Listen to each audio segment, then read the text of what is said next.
Yeah.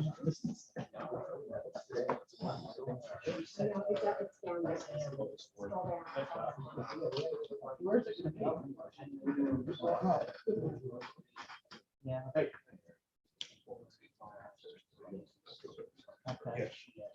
Get his truck back? Yeah, come back to 5 o'clock. They reduce or not? 15. Or I didn't say. Better than you thought.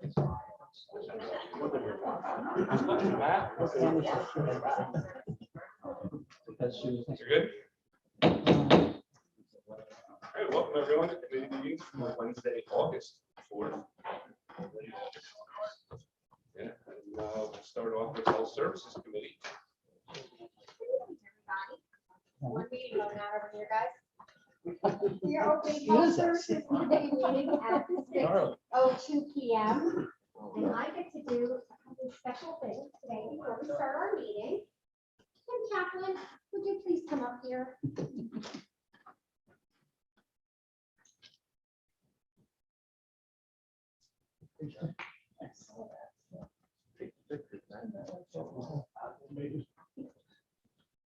Hi, how are you?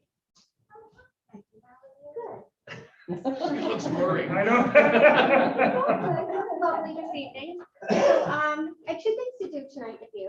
The first one is, there's an article in the Windham Weekly regarding the Greene County Health Department that we have framed for you. And I was just going to give this to you, but I think we should read it so everybody can hear just how wonderful our public health department is.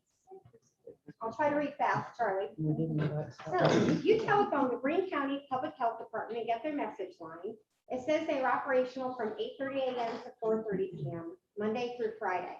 By the way, this was written January 22nd of 2021. That workplace normally was obliterated last spring, however, when the coronavirus hit not just the United States, but the entire planet. Public health workers were dangerously thrust into the trenches and have stuck to their posts as the pandemic dug in and continues to lurk. There's no way to measure their hours logged over the past year, and no one there is trying to do so, which is why the entire department is our Greene County Person of the Year. They have a piece of my heart, says Patty Handel.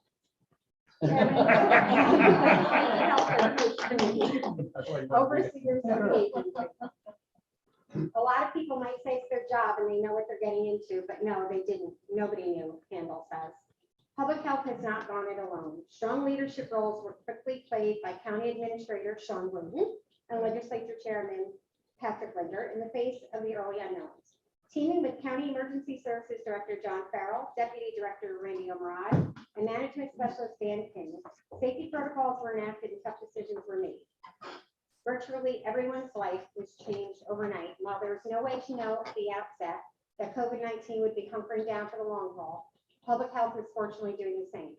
Ever since March, they've worked every weekend, every holiday, Mother's Day, 4th of July, Thanksgiving, and Christmas, says Roden. And in between all of that, they're doing their regular job. Warning signs dated back further than March, although no one was certain exactly what was looming. I've never seen anything remotely like this, says Carrie Miller, the department's communicable disease supervisor. Miller has been with the agency for 17 years. If anyone tests positive for the virus, it comes to my side of the house, she says, including local nursing homes that have been intense spots of concern. We started to hear there was something going on in China in December of 2019. We weren't sure if it would evolve. We were on epidemiology calls daily with the state, Miller says. I will never forget the call when we started to get more news that this is spreading. By February, it was scary. Then it got very, very busy. Prior to engaging with the nationwide system to register positive cases, we were doing everything on paper. It became so overwhelming we couldn't keep up. In the long run, that system saved us. When people says it's been like the movie Groundhog Day, it's true. I often find myself wanting to write April 2020 at the date because it feels like no time has gone by. The good news is we're in vaccine mode now. Feels like we're playing offense instead of defense. It's a whole different mindset, and the bottom line is we're not leaving, Miller says. Public Health Director of Clinical Services, Laura Churchill, puts things succinctly. My fellow public health staff are heroes, she says. They've had to adapt and take on the new challenges with no end in sight.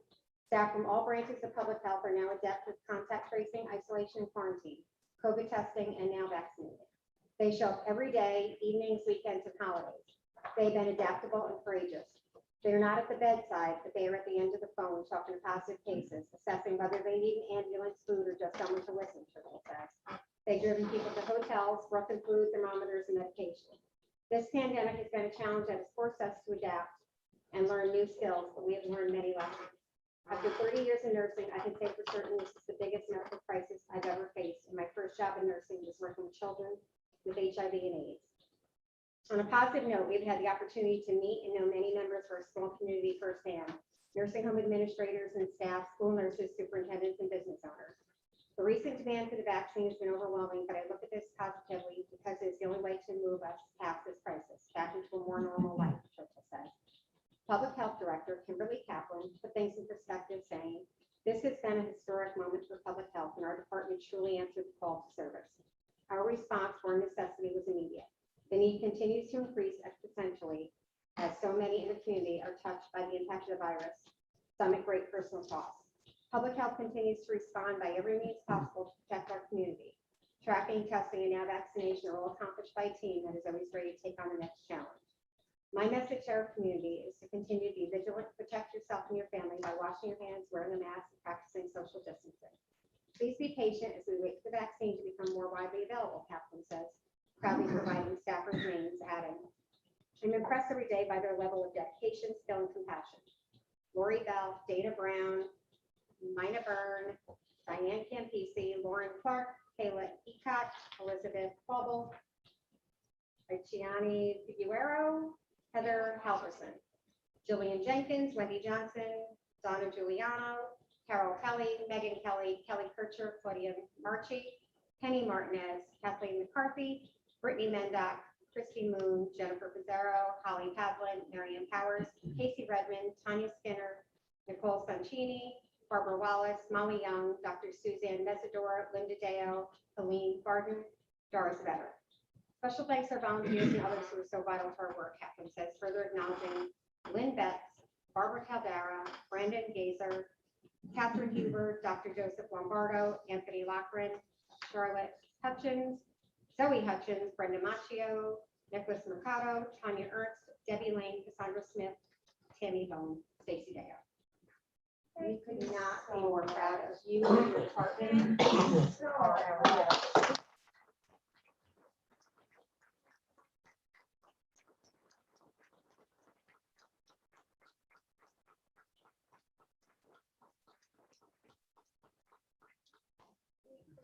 Done this without everybody's support.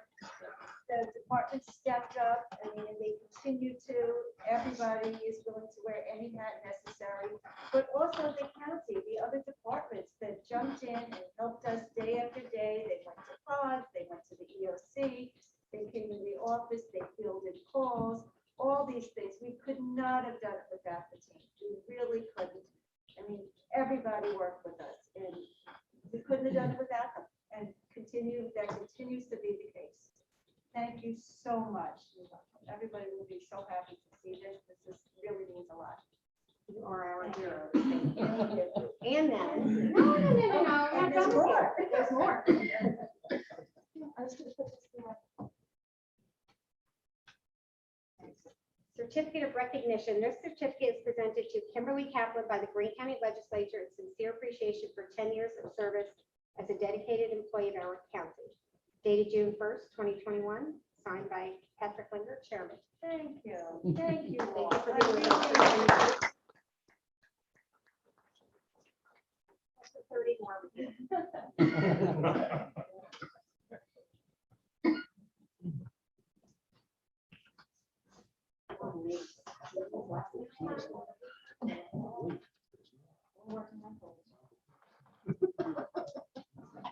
All right. So now we will get into our resolution.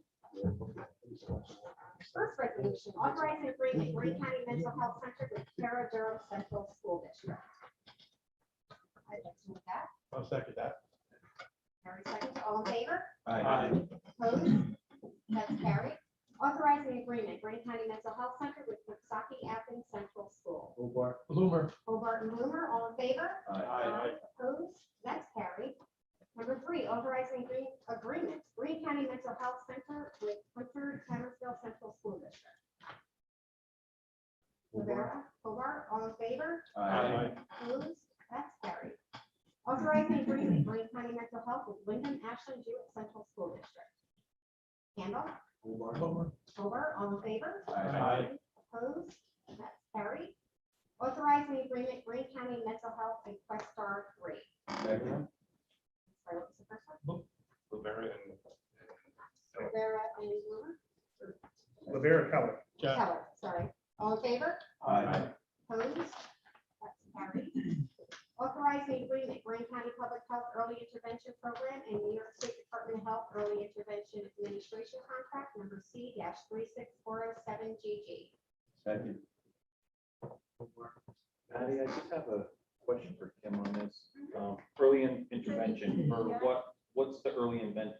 Oh, early intervention is a program for children 0 to 3 for all different kinds of disabilities where they can get services. Physical therapy, speech, occupational therapy. Oh, so social that work. goes through public health. It goes to public health. We Oh, all right. actually make sure the kids have the evaluations, that they qualify properly. We have service coordinators who go to the homes and interview and help people go through the insurance process and all that. So they provide the service for that 0 to 3 area, time is really critical. Thank you. Keller, I think. No, Hobart Keller. I had Hobart Keller. Hobart Keller. All in favor? Aye. Opposed? That's carried. Authorizing agreement, Greene County Public Health Department, New York State Department of Health Childhood Lead Poisoning Prevention Program, contract number T-36472GG. Lavera. Rivera, Hobart. Hobart, all in favor? Aye. Opposed? That's carried. Authorizing agreement and budget amendment, Greene County Public Health Department and Health Research Inc., Public Health Emergency Preparedness. Ringer, Lennon, all in favor? Aye. Opposed? That's carried. Is there anything else to come before health services this evening? I just had a question for Kim about the schools. Yeah. Is there any funding that we're supposed to get to any of that? Are you referring to school testing funding? Yes. Yeah, we're working, we meet with the schools at least once a week, and we meet with the regional schools, both these local health departments, probably twice a week. And we're working through the specifics of that funding.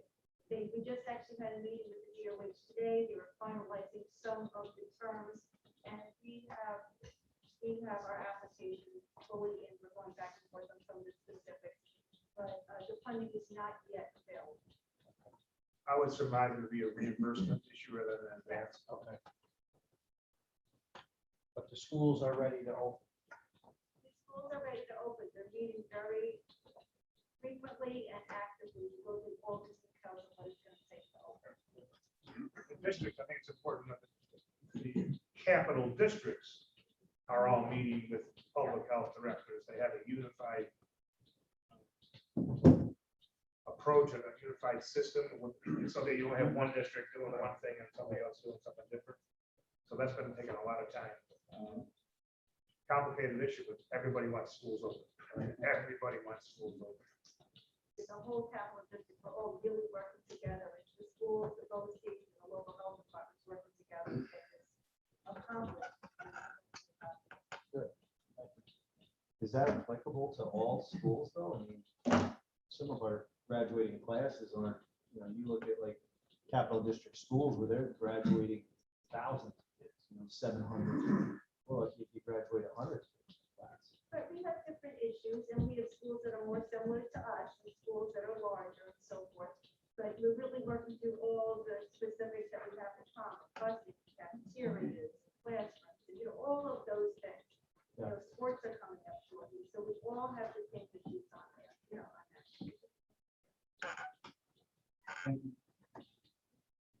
Any other questions? Motion to close. Second. Second, we are closed.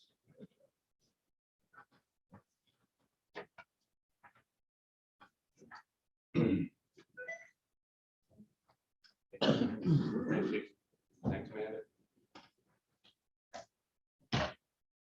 So,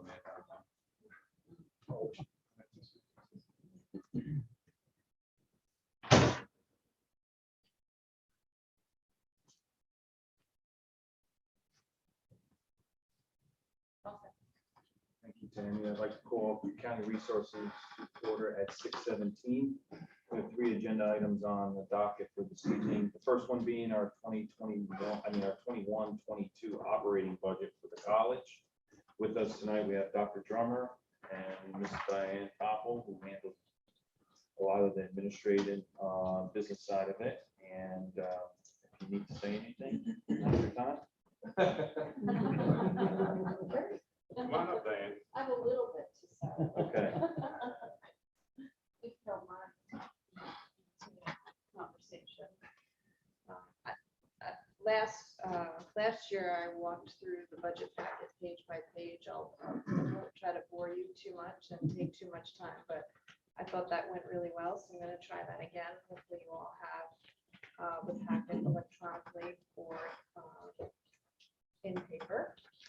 So the first page shows a nice little pie chart, which sort of shows the percentage of support on the revenue side of the budget. Our student support, which includes tuition and fees for both credit and non-credit courses, is 27.3% of the budget.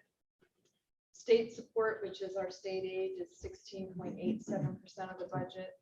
Sponsor support, which is the support from both Columbia and Greene counties, is at 37.42%. And miscellaneous support, which is everything else, which primarily consists of the charges to other counties, which is the chargeback for students that attend Columbia-Greene that don't reside in Columbia and Greene counties, and the appropriated fund balance. Page 2 of the budget booklet shows the allocated sponsor share by county. The overall sponsor share remains flat. The contribution for each county is based on the student head count per county and the proportion for the fall 2020 semester. You can see this year the amount for Columbia County decreased, the amount for Greene County increased. That means that the Greene County head count is increasing faster in this current year for that fall 2020 semester than Columbia County. Tends to flip-flop year to year. Yeah.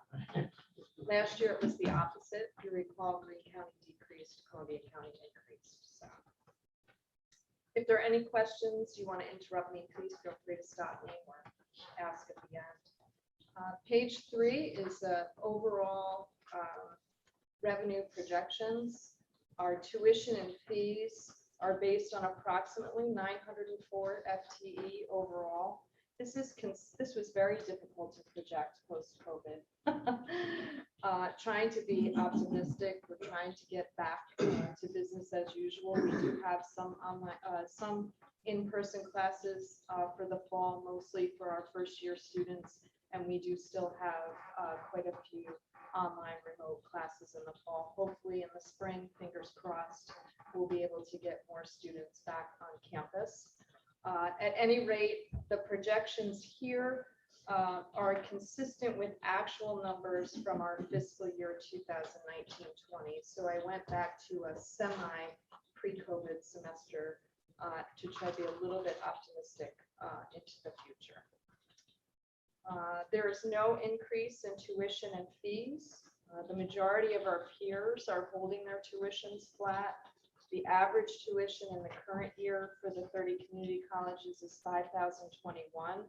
We're slightly below that at $4,968. We felt it was in our best interest to remain flat in order to stay competitive, particularly since many of the institutions are offering online instruction, and it's much easier for students to access that. So we want to stay competitive with our tuition and fees. The state aid. The state aid that was enacted in the governor's budget reestablished the funding floor, which is set at the greater of $29.97 per FTE, or 98% of the 2021 approved base aid. The number you see here is taking advantage of the 98% that actually worked out to be better for us. You'll also notice last year when I was here at this time, the state aid was very unpredictable. At the time I was here last year, they were predicting a possible 25% cut in the current year that we're in. We're actually only going to see a 5% reduction. So that reduction in the prior year column of the 697,000 is actually only about 142,000 in the current year. So we're doing much better in the current year in regards to state aid than we had originally anticipated, which is good news for us. You can see the sponsor contribution I already talked about, but that is flat overall over last year. Charges to other counties, again, that's the revenue that's generated by the students that attend Columbia-Greene that do not live in Columbia-Greene counties. The federal grants and contracts is our federal work study allotment.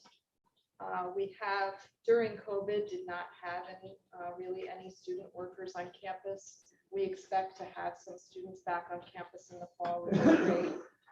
Hopefully working with our athletic teams in our fitness center, anything we can do to get that back up and running. Private gifts, grants, and contracts is the services that the college provides for our component units, the foundation, the association. We provide bookkeeping services for those entities, and we also provide support for our bookstore and the food service operations. And the other revenue is primarily a real property rental. Now, again, we haven't during COVID had anybody in renting our space, but we do expect that to pick up hopefully in this upcoming year. We've already had some inquiries. We just need to be careful with all the rules and regulations, keeping this, the size of those things down. But we're hoping again in the spring, fingers crossed, right? Everybody wants to get back to somewhat normal in that regard. We also typically receive a workers' compensation dividend. We also have our concert lecture series. Again, not something we could do during COVID, but we're hoping in the second half of the next fiscal year, maybe to get back in business there. And then the appropriated fund balance is really the amount necessary just to balance the budget between the difference in the revenues and the expenses. Can tell you last year we appropriated that 1.2 million. We are definitely not going to appropriate that. In fact, I think the opposite. I think we're going to add to our fund balance. We're able to use the federal stimulus funds or the relief funds to recognize some lost revenues. So the $142,000 that we lost in state aid, the 5%, we can recoup that using those funds. So we'll be bringing that into the revenue in the current year. We can also look at, I'll be doing this over the next couple of weeks. We'll be able to look at enrollment and any loss in enrollment that we had in enrollment revenue. We'll be able to bring that into using those funds. So I'm hoping this year to be able to add to our fund balance again. Just to talk a little bit about fund balance, because that's always a good number to share. It's been a concern in previous years. We went into this current year with approximately 3.6 million in undesignated fund balance.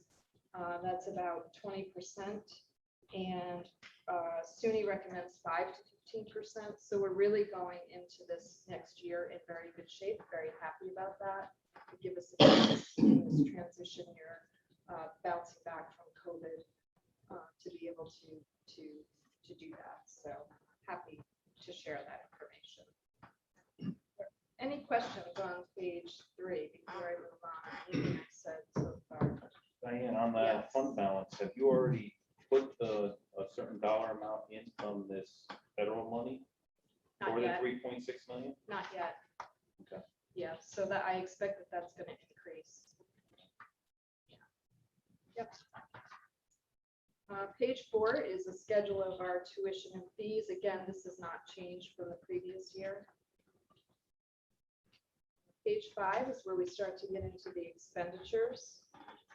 The top portion is the 4 main categories of our expenses. We have salaries, employee benefits, equipment, and contractual expenditures. Our salaries increased about 1.1%.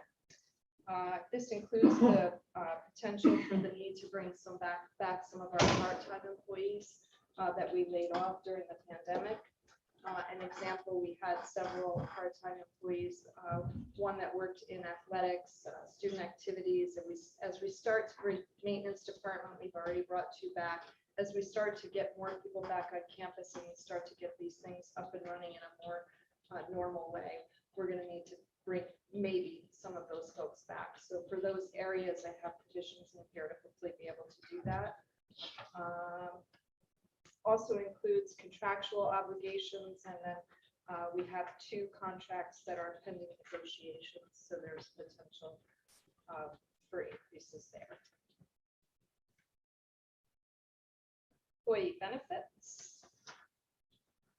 If you look at page 6, you can actually see the detail of the employee benefits. The state retirement systems, all 3 systems are approximately 13% of our salaries. Workers' compensation, you'll see we've reduced. We've gotten a credit in the current year for workers' compensation for the remote work.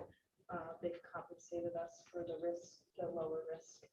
So I expect that will continue to be lower than normal in this next fiscal year.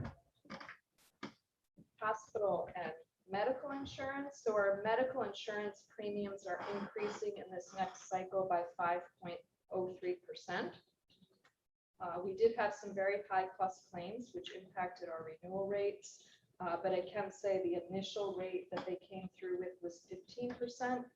So I was very happy with our consultant in negotiating that down to 5%. I can also say that we did in 2018-19 experience a large decrease in our premiums. So we're still running about 10% below what the premiums were in 2018-19.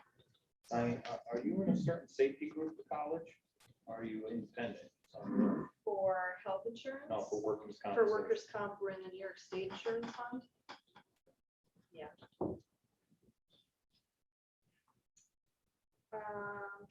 Any questions on that before I move on?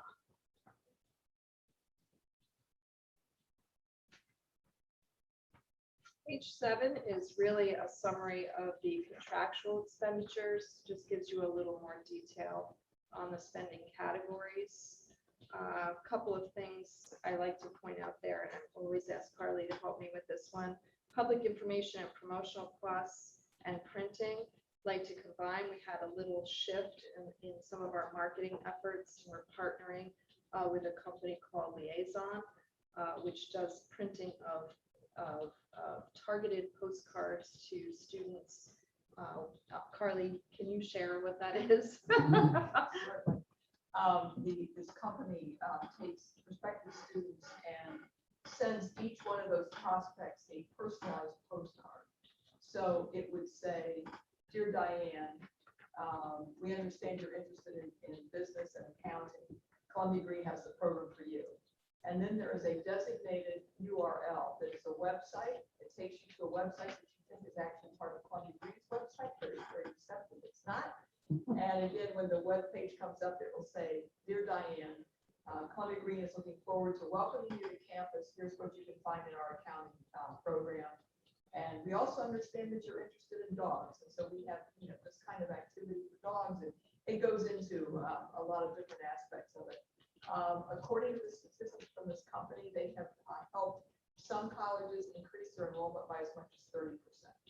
Now, we are not, that of course is pre-COVID numbers. We have no idea, but we're going to take a chance with this. I think it really makes a lot of sense. I think students are very excited when they see something with their name on it. It makes it very, very personal. Did you have to lock in a multi-year contract? or- Yes, we're on a 3-year contract, although we did negotiate that we want to see what the first year is, Okay. and it was priced accordingly. If we end up doing the 3-year, the price will go down, but this year, I believe, am I right on that, Diane? We negotiated for a year with the possibility of renewal.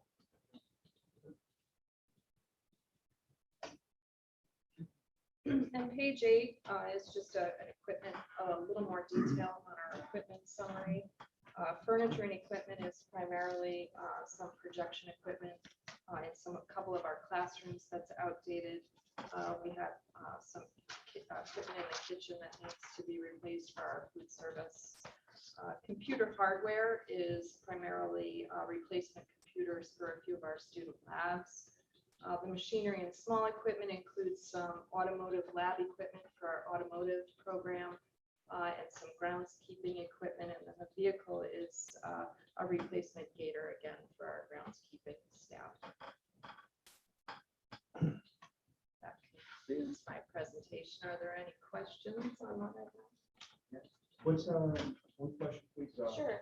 The overall contribution of Greene County responsibility versus last year. You're up $135,270 compared to last year. More students. Because That's a good our thing. student enrollment was higher than it was the year before, Okay. percentage wise. I'll make one last comment real quick. Thank you, Columbia-Greene Community College. You listen to both Columbia County and Greene County. And in our rural environment, you have a lot of programs that enhance people to find a decent job here. And I'll also comment, I saw the simulator of each department. And that's basically both counties, village, town, or county. And that's gonna enhance our ability to probably, I'm saying it wrong, Harry. Yeah, hey, Well, you're talking about simulators now? the Yeah, I simulator. was gonna speak about that, but go ahead. No, it's a wonderful thing. Yeah. I'm gonna yield my time. No, Harry, I can see. Go ahead. No, so I just wanted to, I had the opportunity 2 weeks ago to go over, meet the president, and I believe the dean. Yes. Okay. Provost. Provost, and Bill DeLuca, who runs the program. I couldn't believe the equipment that they actually have over there. It's state of the art. I understand it may be one of very few in upstate New York, if not the only one. It is, it's like the last, I guess, the last edition of the simulator. I was very impressed. I talked to the sheriff about it. It's going to enhance, law enforcement in Greene and Columbia County, for sure, as Jack was saying. And I just like to say thank you for bringing that in to the college, and I think it's going to be very, very successful. I went through one of the courses, and I was thoroughly impressed. And your director of criminal justice, Bill DeLuca, does an outstanding job. So I thank you for letting that come into the area, into your college. And I think we're going to benefit from it, both counties in our law enforcement, because there's situations there that they go through training before they actually, God forbid, get into that situation. And as I said, I talked to the sheriff about it. He's been part of it, and I thank you. Well, thank you for coming over too. And if anybody is interested in seeing the simulator, let me know and we'll set up a time for you to come over and have a demonstration with Bill DeLuca, because Bill is extraordinary. Right. Yeah, I heard from the village of Catskill, chief of police, he was impressed as well. Very appreciative. Well, another interesting facet of this is it's going to allow us to offer a pre-employment law program so that the agencies no longer would necessarily have to hire somebody before they're trained. So we're going to be able to offer students financial aid so that they can come in. It's going to save agencies, a considerable amount of money. So we're really excited about that. And we are the only community college north of Ulster County that has the 3-screen system. 3-screen, right? We're the only community college as far north as Canada. Yeah, I wasn't sure of that. That's why I said it may have been, but And as far west as Berkeley. So Wow. we're very, very proud of this. And I think it is going to attract a lot of attention and it's going to enhance the community partnerships that we already have in place. So I'm excited. thank you. Yeah, I mentioned this in one of our meetings, and I've been over to look at this. What I thought was really interesting, it's a dynamic piece of software that runs this program. We have a few events here in the county that are unique to us, that law enforcement's involved in, and the festivals on Hunter Mountain, or whether it's Irish festivals out in Durham. These are very specific type of things that go on in our county that may not happen somewhere else. This software company is actually in New York City taking video to develop software for specific situations that they will now add into their software program, and it's tailored directly to a site-specific thing in New York City. and that can be done for anyone. I thought that was a pretty exciting piece of software that was there. Really nice. Just to add to that, I think we said we can also use it for our nursing students to deal with difficult patients, so not just for law enforcement, but Yeah, Bill said that you could tailor it to, Yeah. you could actually request a program too. Yeah. Like the chairman was just saying, if you have a situation, you could deal with the vendor and they could develop a run, work with you and make some changes. It's not static. It can do a lot of different things and That's what it's saying. tailor to whatever you want to do with it. And, I think it's gonna be great training. So, thank you. Dr. Drummer, thank you for what you do. Jim Champion for many years put a very sound foundation in that college. And it comes time to retire, and you are continuing and growing. And I believe it was 2019, Columbia-Greene Community College was ranked number 4 in the nation for community college. Keep us in the top 10. Thank you. My goal. Thank you very much. Okay. great, thank you very much. Diane. Thank you. And I think, just one other point here, we did the Green Light Scholarship Program last year. I think there was still some funds left over on that. It's separate from the budget, so I didn't want it mixed in with the budget conversation. But that may be something we want to look at. Do it again this year. See where that wound up last year, what's left and what might be needed. Thank you. In the height of the pandemic, to have this gift coming in from Greene County was absolutely extraordinary. It was a burst of light in an otherwise kind of bleak period. Just to remind you, the county contributed $181,600 to this fund. Working together, we divided it into 4 different sections. The first was the Green Light to Enrollment Fund for scholarship support for both credit and non-credit students. And we allocated $136,000 for that. We had money for this emergency transportation program, which included gas cards and easy passes and bus vouchers for the Greene County system. Direct payments sometimes for car insurance or for auto repairs. So many of our students really face severe transportation issues. So we allocated $5,000 in that particular category. We had another program for students at high academic risk and in academic coaching and special tutoring. We allocated $13,600 for that. And then we have an academic enhancement program that's going to be satellite program with locations starting this fall at the Cairo Public Library in entrepreneurship.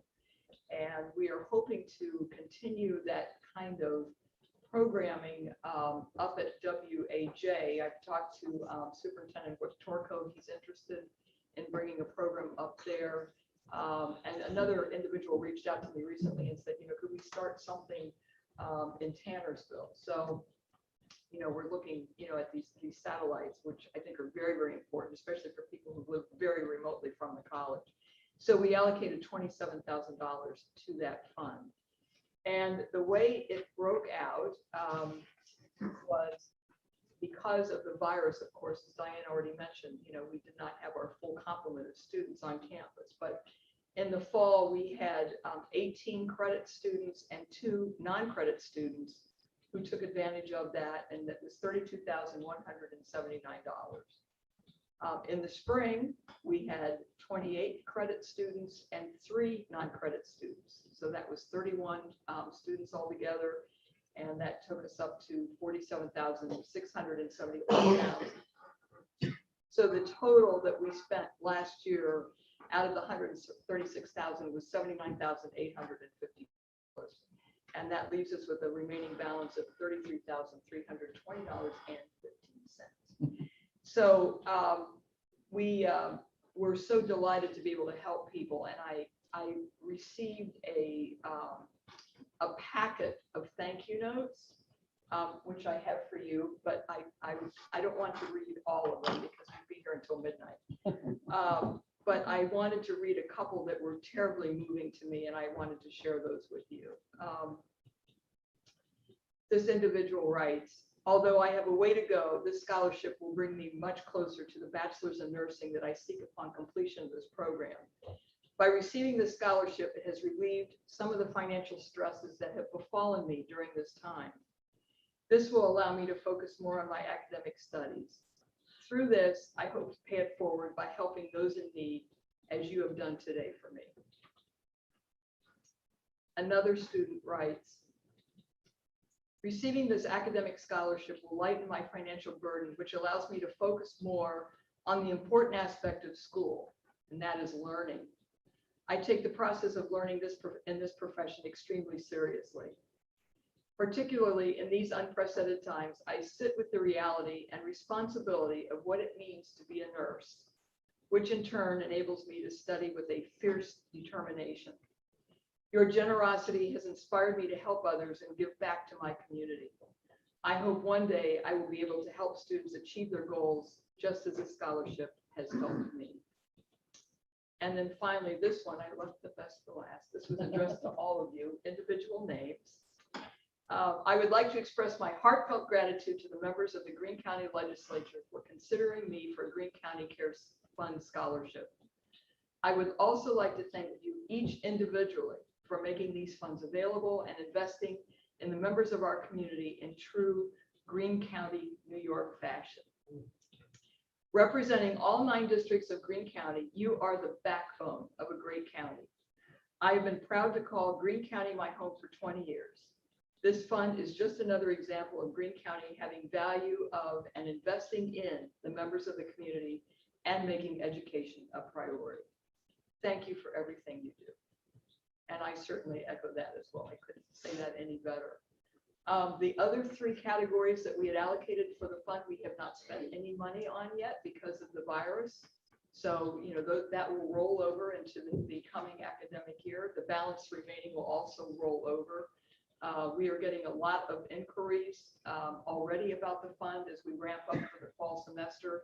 I spoke to the foundation office this afternoon, and I hear that, you know, they already have 6 applications on file right now, which is really a good sign. So we're very, very grateful for your support.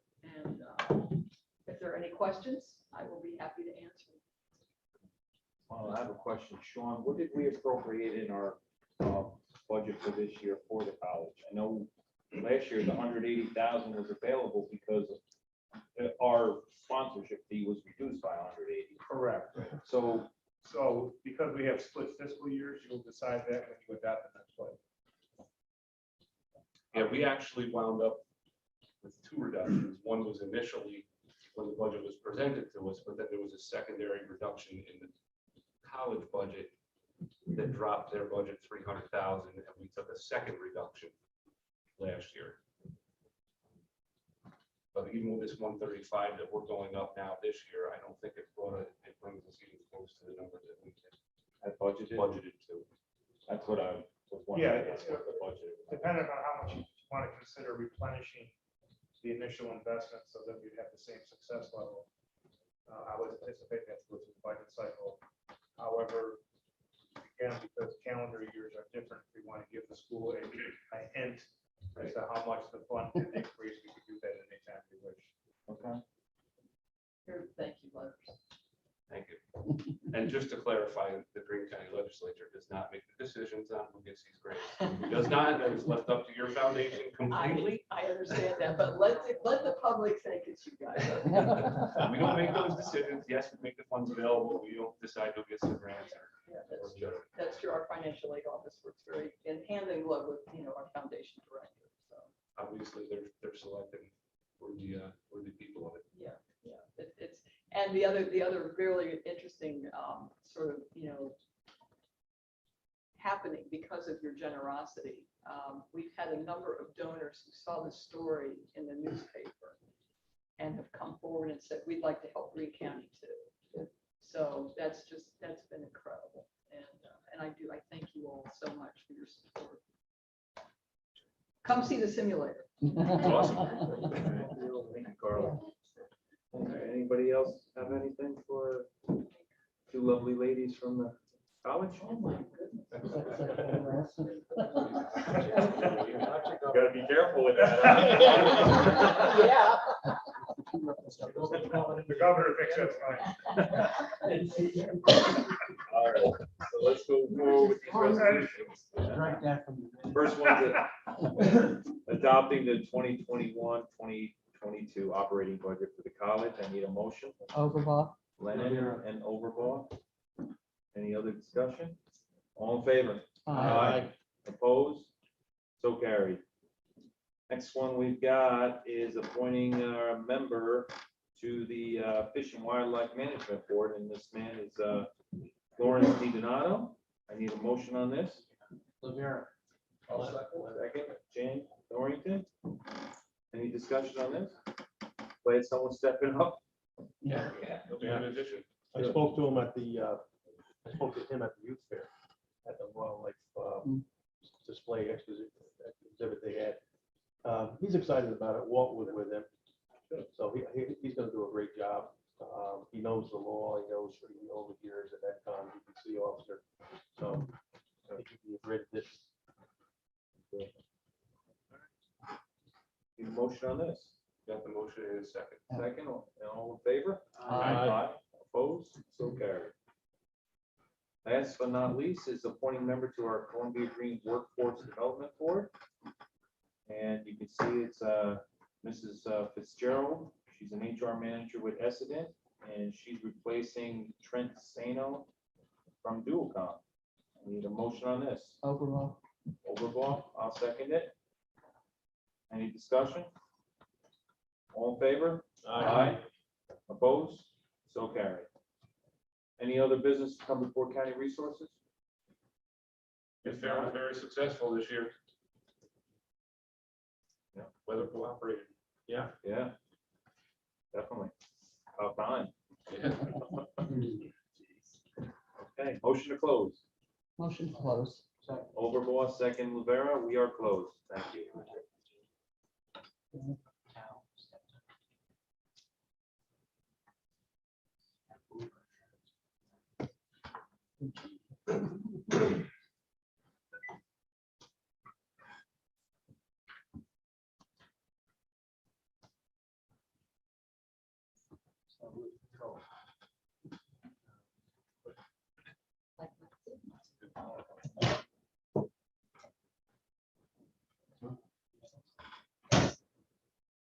Yeah, my stomach's growling. Thanks, Terry. Good evening, everybody. I'd like to call the Public Safety Committee order. It's 6:50 p.m. There's one person from the public who would like to speak to the legislature, Mr. Rizzo from Catskill. I'd like to share a first responders protection law that was introduced in Nassau County. Joe? Thank you. As you know, recently there's been a trend in the United States to. Joe, Can you come up to the podium, Joe? so we can hear you on the. Camera too. Oh, wow. I've been on too many cameras. We need more cameras. Anyway, as I was saying, in the United States, and especially in New York City and some upstate cities, there's been a trend to defund police departments and to enact laws that restrict the ability for law enforcement and first responders to act on emergencies and criminal and civil complaints. So I just wanted the legislature to know that the County of Nassau has just enacted a proposed local law, because their local law has to be signed off by the county exec. And this local law, and I'll read part of it. It is in the judgment of this legislature that the recent widespread pattern of physical attacks and intimidation directed at the police has undermined the civil liberties of the community at large. It has been reported that over 700 federal, state, and local law enforcement officers have sustained injury in civil unrest since the close of May of last year, according to the United States Department of Justice data. This legislature further recognized that the clear intent of some of these attackers is to hinder or prevent the police from performing their duties to enforce the law and safeguard society from chaos and mass violence.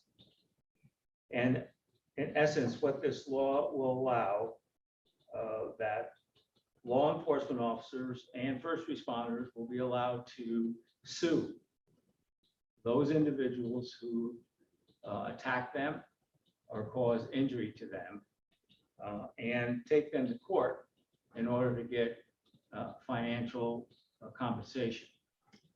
So I'm asking this county legislature to look at the proposed local law from the county of Nassau, and if appropriate, have this local law passed here in Greene County, which would give our local police force, our sheriff's department, and first responders the ability to protect themselves as they respond to criminal or emergency situations.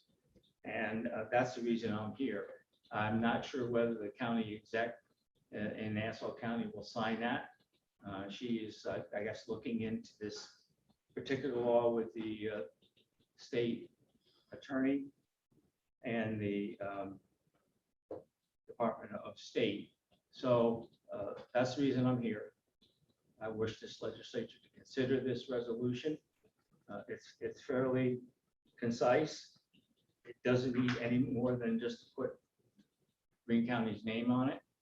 And obviously, we're not a constitutional county, which will allow our county administrator to sign it. So I thank you very much for your consideration in this matter. Thank you. Thanks, Joe. Thanks, Joe.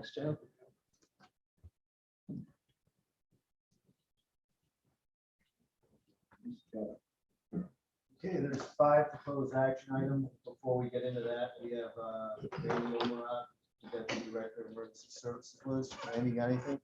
Just a couple numbers I'll run past you.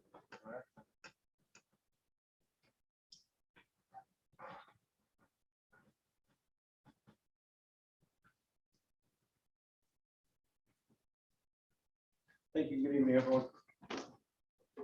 Been a little busy throughout the county, to say the least. We had a pretty major gas leak yesterday in the village of Catskill, which happy to say that all first responders worked well together on coordination of evacuees of 2 adult facilities. The gas leak occurred at the Catskill Elementary School by a contractor striking a 4-inch gas line. Central Hudson responded rapidly. They were able to secure the line, and we were able to get people back into their residence without any incident that occurred. Everybody worked well together. Auto accidents over the weekend that made the local first responders pretty busy throughout the county. July numbers, EMS, there were 570 calls. For the fire side, there was 263. Police side, there was 1,356. And other type calls, which includes your throughway calls, public health, mental health, DSS, there was a total of 1,097 for a grand total of 3,286 calls catted by the 911 dispatchers. After hours calls for social services, we intercepted 45 calls for the month of July. Mental health was a total of 12, and public health was a total of 7, for a grand total of 64.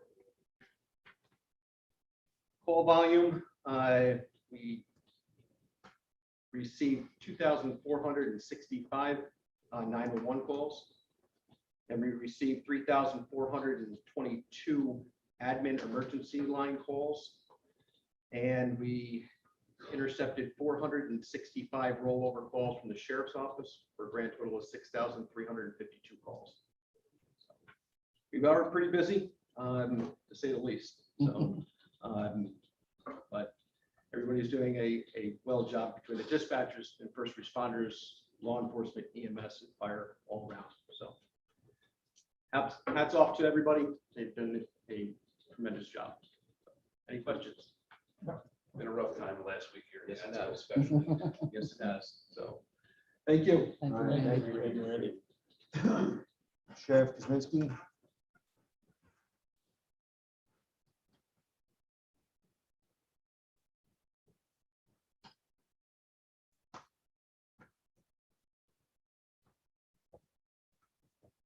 Good evening, everybody. We have a short report tonight.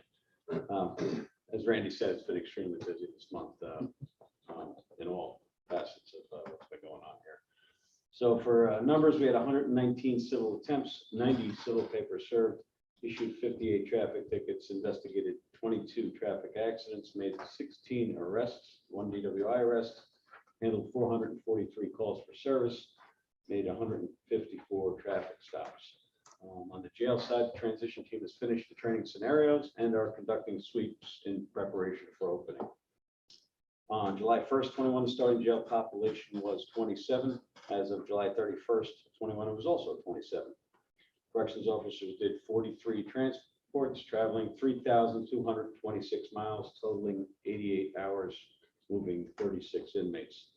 There are no state-ready inmates in our custody waiting transport tonight. Stop. The mesh for the exercise pen, which is the final physical obstacle to the jail, has been delivered and it is currently being installed.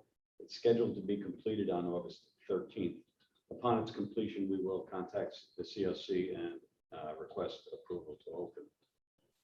The youth fair went off without any problems. We had a lot of positive feedback from patrons at our tent. We're continuing to upgrade our services and we should be able to accept credit cards for civil and pistol permit fees by next week. We had 16 campers from 4 different school districts of the county attend the New York State Sheriff's Summer Camp up in Penyon. Had a great time. Well, I have. We move that date on August 13th. That's a Friday. Okay. Duly noted. Chairman, if I may. Moratorium on evictions. It's just been extended to October 3rd, I believe. I had a, By the state. CDC. Federal. well, the feds don't have the authority. Well, You know, CDC. but, They did. They did. Wait, the CDC did. CDC. I don't know where they have any authority to do that. Until the court undoes it, Right, they've done until it. the court undoes it. I had 2 landlords call me this week. You know, It's, they're going belly up. Oh, Nobody's paying rent. Yeah, well, and all they have to do now, even if they were going to proceed, is show up basically and say I've been infected by COVID. They don't really even have to prove it. exactly. In this state. Not good. Not good. Making Regarding what criminals people. Exposure was saying here is, or Izzo was saying, is there something that precludes officers or first responders from suing someone to collect damages? I would have to research that a little bit to give you a great answer. I believe it's in the performance of our duties that we can. We're not subject to harassment or any of those things, so I'm guessing that we probably cannot sue as well. It's basically this law. I just got it maybe 2 hours ago. Police officers and first responders a protected class. Right. And as a protected class, they will have that right to sue. They're not a protected class now. So it's just giving the officers, what I'm just gathering here. If they are affected or something. If they're to that targeted nature, targeted, then because of their they could class. sue somebody or put them in a lawsuit to be compensated. Because there's already laws there. I mean, if you mess with a first responder or law enforcement, that's a felony. That's right. That's under criminal. So Right, criminal. Nothing on the civil. Yeah, Just to This bring is it civil. civil. I read this yesterday too, because it just came out, by the way, National Accounting, I think, within the last week. Yeah, Joe was right on top. Tuesday, so I read it over, it was in one of the papers. I mean, it's personal damages. I mean, if you get seriously injured, if the county executive signs it, they're gonna have the authority, they're gonna have the right to go after whoever did that to them and compensate for it. I don't know, to me, Makes sense. Well, it makes sense. I'm just questioning as to whether there's something that exists that precludes that from happening now. I don't know about personal damages. I think that's, But if there is a preclusion by state law and a county local law, not over. Can't supersede it. So I have to read it. I don't know yet. All right. well, that's why you Yeah. probably, I know the sheriff's associations also. It makes sense. I'm just trying to. that's why the Figure out county what it is. executive is probably researching it. You said with the state attorney general? What did you say? Secretary of State. The Secretary of county State? exec in Nassau County is checking with the state to find out whether The it's state, it's do you know who? constitutional for counties to pass such local laws. And that shouldn't preclude this county from passing the law. And, you know, if it's constitutional, yes, if it's not, then sue the state. Copy of the Nassau County. You have a Nassau copy? County law? You have a Yeah, copy of it? I have a copy. I sent a copy to Mr. Rivera. Did you send that around? The re- it's I a- will it's send a it. I little can't read law. it yet. If I have it, I can send Let's get that capital. I think I already forwarded it to Tammy. but Yeah, it was just I just saw it just. passed Monday night. They had an 8-hour. Just to on that. I sent it. 8 hours. For the public hearing. Makes sense. It should be hard. Makes sense. It's already being challenged. And Okay. Yeah, no, it kind of just stuck with me there. I'm just not sure why. there's a- He is able to go after personal damages anyway on a civil side, but if there is, then it just makes sense. Yeah, Pete, just one question. That simulator at college, right? I spoke on with anyone. As far as our correction officers, is there potential in the future to add, certain things that would? we're already heavily involved. in this. We already have 2 instructors on both sides of this. We're participating in this. We're also involved in the establishment of the civilian portion of this police academy. Yeah, because we're going to supply instructors for that as well. Very good. And the simulator does do corrections Yeah. simulations. That's what I was asking. On top of the, law enforcement. They also do corrections. Yeah, it's a great tool. Is it a golf simulator? It is not a golf simulator. Unless you're an active shooter on a golf. John, I just sent you a copy. Okay,